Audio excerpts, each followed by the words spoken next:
ஒரு படம் எப்படி உருவாகுதுன்னா அது வந்து ஒரு படமா உருவாகுது. Movie simply millions of probabilities. இந்த ஷாட் சார் இப்படி வைக்கலாம், இந்த இடத்துல சார் இந்த எடிட் வைக்கலாம், இந்த ஆக்டருக்கு இந்த டைலாக் கொடுக்கலான்னு மில்லியன்ஸ் ஆஃப் பாசிபிலிட்டிஸ். ஸோ சில பாசிபிலிட்டிஸ் மட்டுமே மர்ஜ் ஆகி ஒரு யூனிவர்ஸை ஃபார்ம் ஆகிறதா சார் ஒரு படம். அப்படி கேவலமான ப்ராபபிலிட்டிஸோட வந்த படங்கள், இந்த ப்ராபபிலிட்டிஸ்லாம் கரெக்டாக இருந்துச்சுன்னா நல்ல படமாக வந்திருக்க வாய்ப்பு இருக்கிற ஃபேக்டர்ஸ் என்னன்னு இந்த வீடியோவில் நம்ம பார்க்க போகிறோம். So this is the what ifs of Tamil cinema. என்னடா வீடியோ இதுன்னு கேட்டிங்கன்னா, நம்ம வந்து நிறைய படங்கள் பார்த்துட்டே வந்திருப்போம். ஸோ எனக்கு பர்சனலாக சில படங்களில் சில கருத்தியல் முரண்கள் இருக்கும். ஸோ இந்த படத்துல இது இப்படி இருந்தா நல்லா இருந்திருக்குமே, இப்படி இருந்திருந்தா நல்லா இருந்திருக்குமே, அதுதான் இந்த video what ifs of Tamil cinema. So இந்த வீடியோல நாம 3 பாகங்களா பிரிக்க போறோம். Movie hiding in a movie, characterization and tragic climaxes. அது என்னடா 3 பாகம்னு நம்ம போக போறோம்.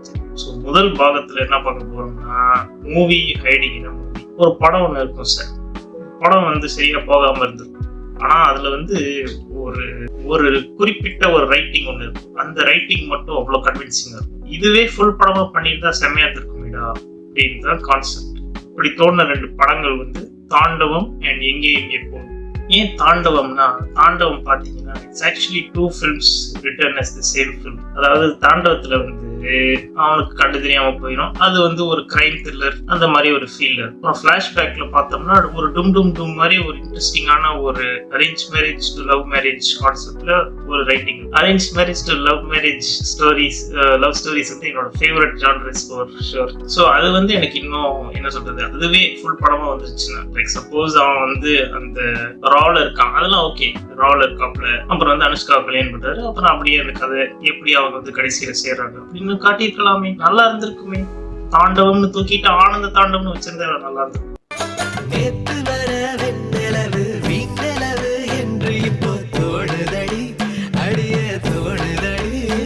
நான் முதலே சொன்ன மாதிரி நிறைய ப்ராபபிலிட்டிஸ் இருக்கு ஒரு படத்தை எடுக்கிறது. ஸோ அவங்க 2 பேர். ஸோ அந்த பிளாஷ்பேக் ரொம்ப ஸ்ட்ராங்கா இருந்ததுனால பிளாஷ்பேக்கே ஃபுல் படமா வந்திருந்தா இன்னும் நல்லா இருந்திருக்குமே என்று என்னோட தனிப்பட்ட ஒரு கருத்து. அப்புறம் அடுத்து ஒரு படம் எங்கேயும் எப்போதும், த பெஸ்ட் ஸ்கிரீன் பிளேஸ். பயங்கரமான ஸ்கிரீன் பிளே. 2 ஸ்டோரிஸ்மே சரி, அவ்வளோ டீட்டெயில்டா ஒரு ஸ்கிரீன் பிளே பண்ண முடியுமான்றது இட்ஸ் மைண்ட் ப்ளோயிங். ஆனா என்னன்னா, படம் ஆரம்பிச்சதுல இருந்து எல்லாரும் கடைசியில சாக போறாங்கன்னே காட்டிட்டு வருவாங்க, ஃபோர் ஷேடோ பண்ணிட்டு இருப்பாங்க. இந்த பஸ் ஆக்சிடென்ட் தான் கதை, அதுல ஒரு 2 லைட்ஸை காட்டுறோம் அப்படின்னு.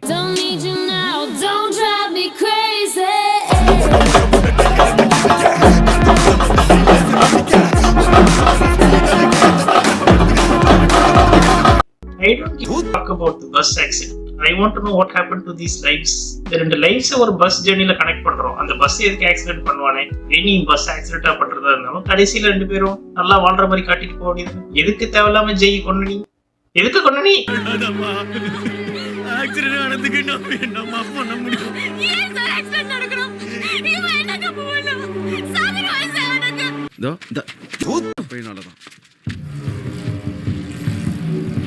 இதுல வேற அவர் திருப்பி கேமியோ ரோல் பண்ணுவாராம் மாஸ்ல. அதுக்கெல்லாம் நாங்க சந்தோஷம் அடையணும். தூத்துக்குடி கொத்தனார் படம் ஒரு நல்ல படம். தேவையில்லாம இந்த ஒரு டிசிஷன்னால அது எனக்கு நிறைய பேருக்கு அது முரணா போயிடுச்சு. அப்புறம் கேரக்டரைசேஷன். ஒரு கேரக்டர் ஒரு படத்துல இந்த மாதிரி இருக்கிறதுனால படமே நாசமா போன சில படங்கள் நம்ம பார்ப்போம். அப்படி கேரக்டரைசேஷன் மொக்கையா இருந்ததுனால நாசமா போன படம்னு நம்ம பார்த்தோம்னா, அதுல ஸ்பெஷலிஸ்ட் ஒருத்தர் இருக்கார், மிஸ்டர் தனுஷ். ஆக்சுவலா அவரு தாங்க ஓசி சிவகார்த்திகேயன். இப்பதான் சிவகார்த்திகேயன் நம்ம கொஞ்ச நாளுக்கு முன்னாடி ஸ்டாக்கர் சொல்லிட்டு இருந்தாங்க. கிடையாது, அதுக்கு முன்னாடி டாக்ஸிக்கான ஒரு லவர் பாயா இருந்தது நம்ம தனுஷ்னா தான். முடியும் ஃபோர்ஸ் பண்ணி ஒரு பொண்ணை லவ் பண்ண வச்சிடணும் அப்படின்னு மென்டாலிட்டி, சிக்மா மென்டாலிட்டியோட வாழ்ந்துட்டு இருந்தா நம்ம தனுஷ்னா. இப்ப ஏதோ கொஞ்சம் வெர்சடைலான ரோல்ஸ் பண்ணி அப்படி படம் எடுக்க போயிட்டாப்ல. ஸோ அப்படி ஒரு key character I have the most beef within Dhanush's ஃபில்மோகிராஃபின்னு சொல்லும்போது definitely the one and only Thiruchitrambalam. இருக்கிறதுல டாக்ஸிக்கான ஒரு அது வந்து திருச்சிற்றம்பலம் தான். எதுக்கு எனக்கு இந்த கேரக்டர் மேல அவ்வளோ பீஃப் இருக்குன்னா அதுக்கான ஒரு வீடியோ போட்டிருக்கேன், அதுல பார்த்து தெரிஞ்சுக்கணும். நாம என்ன பார்க்க போறோம்னா how Thiruchitrambalam could have been a more celebrated film. இனிஷியலா அது வந்தபோது எல்லாருமே செலிப்ரேட் பண்ணாங்க, நானும் செலிப்ரேட் பண்ண ஒருத்தனா தான் இருந்தேன். பிற்காலங்களெல்லாம் தெரிஞ்சு அது இவ்வளவு பெரிய மடத்தனம். ஸோ அந்த படத்துல வந்து என்னன்னா எல்லாமே கரெக்டா இருக்கும், எவ்ரிதிங் இஸ் பர்ஃபெக்ட் போட்டு. சோபனாஸ் கேரக்டர் வந்து அந்த ஒரு அவ லவ் பண்றேன்னு மறைச்சது மட்டும் இல்லாம இருந்தா கடைசி வரைக்கும் ஃப்ரெண்ட்ஸா காட்டிட்டு காவியமாயிருக்கும். அந்த கேரக்டரைசேஷன் வந்து கரெக்டா இருந்துச்சுன்னா அவன் கடைசி வரைக்கும் ஒரு உண்மையான ஃப்ரெண்டா சோபனாக்கு இருந்தாலும். எப்படின்னா எங்கேயாச்சும் ஒரு இடத்துல அவன் வந்து கொஞ்சம் சப்போர்ட்டிவா அவனை சரிடா இவனை இந்த இடத்துல அவனை சேர்த்துக்கலாண்டா அப்படின்னு சொன்னான். எங்கேயுமே அவனை சேர்த்துக்க முடியாது. எல்லா பெண்கள்கிட்டையும் தேவையில்லாம போய் வாய விட்டு சோபனாட்ட வேற போய் இது பண்ணிட்டு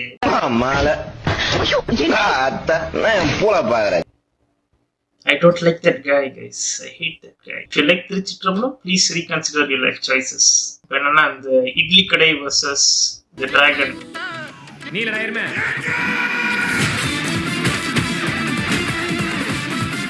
இனிஷியலா ஸ்டார்ட் பண்ணும்போது எல்லா தனுஷ் படமும் நல்லா தான் இருக்கும். தனுஷ் படம் நான் சொல்லும் போது அவர் எடுத்த இந்த 2 படங்களை பத்தி நான் பேசிட்டு இயக்கிய தனுஷ் டைரக்ஷன் பத்தி பேசிட்டு இருக்கேன். தனுஷ் மொக்க டைரக்டர் நான் சொல்லவே இல்லை. He is a decent director, but he is the most idiotic story writer நான் சொல்லுவேன். ராயன் படம்லாம் வந்து ஃபர்ஸ்ட் ஆஃப் கொஞ்சம் கன்வின்சிங்கா இருக்கும், ரொம்ப புதுசான ஒரு பிரமிஸ், நல்லா இருக்கே பயங்கரமா பிரதர்ஸ் இன் ஆர்ம்ஸ் அந்த மாதிரி போயிட்டு இருக்கும்.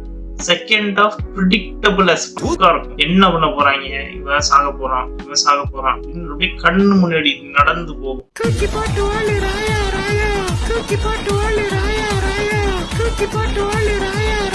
அதே மாதிரிதான் இந்த நீ கிளவுக்கு எம்எல் என்னடி கோபம் படத்துல வந்து நான் இனிஷியலா ஸ்டார்ட் பண்ணும்போது அது மட்டும் ஒரு நல்லாதான் போகும். அந்த கேரக்டர்ஸ் கூட நம்ம கொஞ்சம் கனெக்ட் ஆக கொஞ்சம் டைம் ஆகும். அதுக்கப்புறம் அப்படியே போவாங்க வெட்டிங் அது இதுன்னு அப்படியே கிளைமேக்ஸ் கொண்டு வராங்க பாருங்க. இந்த டைத்தலாம் வந்து என்னடா கதை அந்த மாதிரி ஆயிடும். இவன் முன்னாடி அவன் லவ் பண்றான், இவன் முன்னாடி இவன் லவ் பண்றான். என்னத்த இப்போ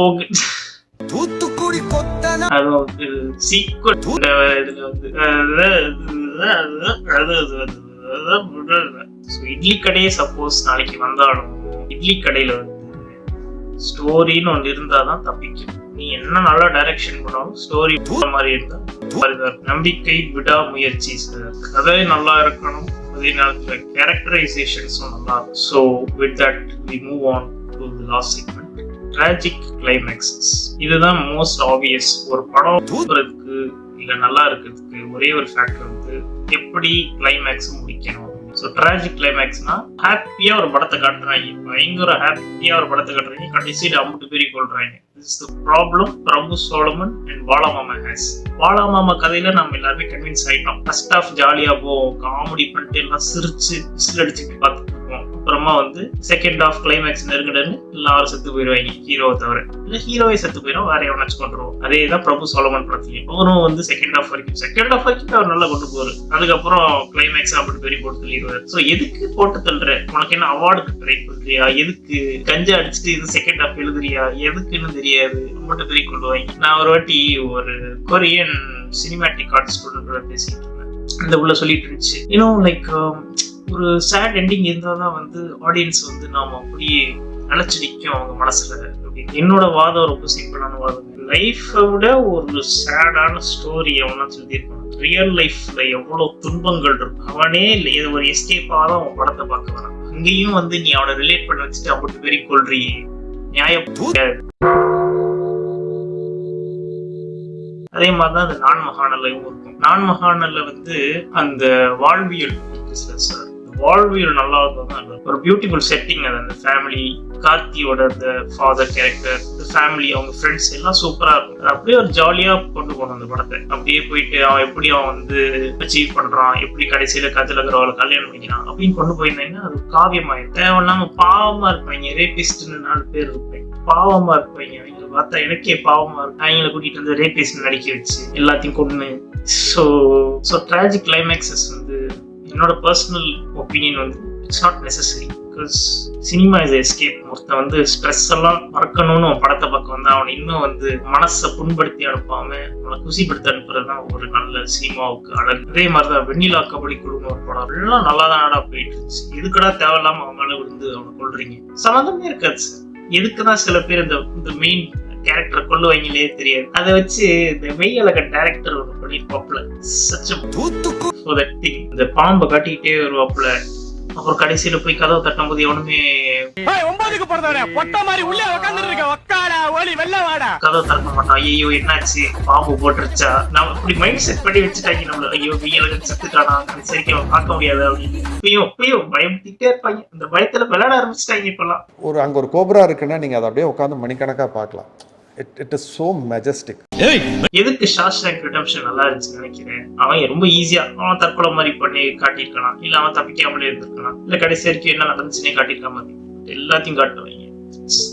குட் சினிமாக்கு அழகு சார். ஷாஷாங்க் ஓடுனதுக்கு அதான் காரணம். Good endings. We need more good endings in Tamil cinema and cinema everywhere else. So நம்ம என்ன டிஸ்கஸ் பண்ணோம்னா,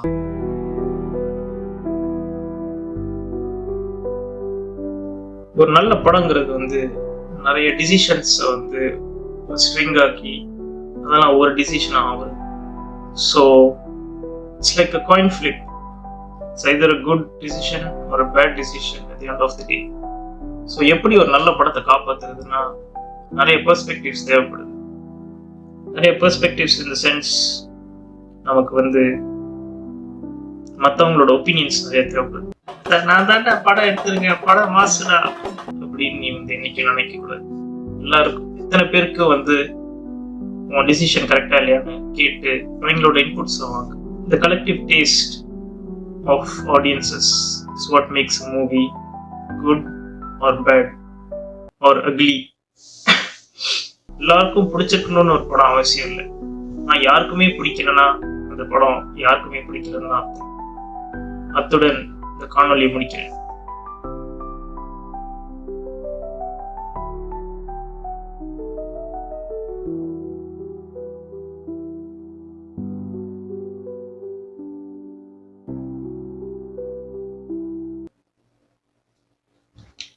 எல்லாம் ஒரு வீடியோ பண்ணியாடா.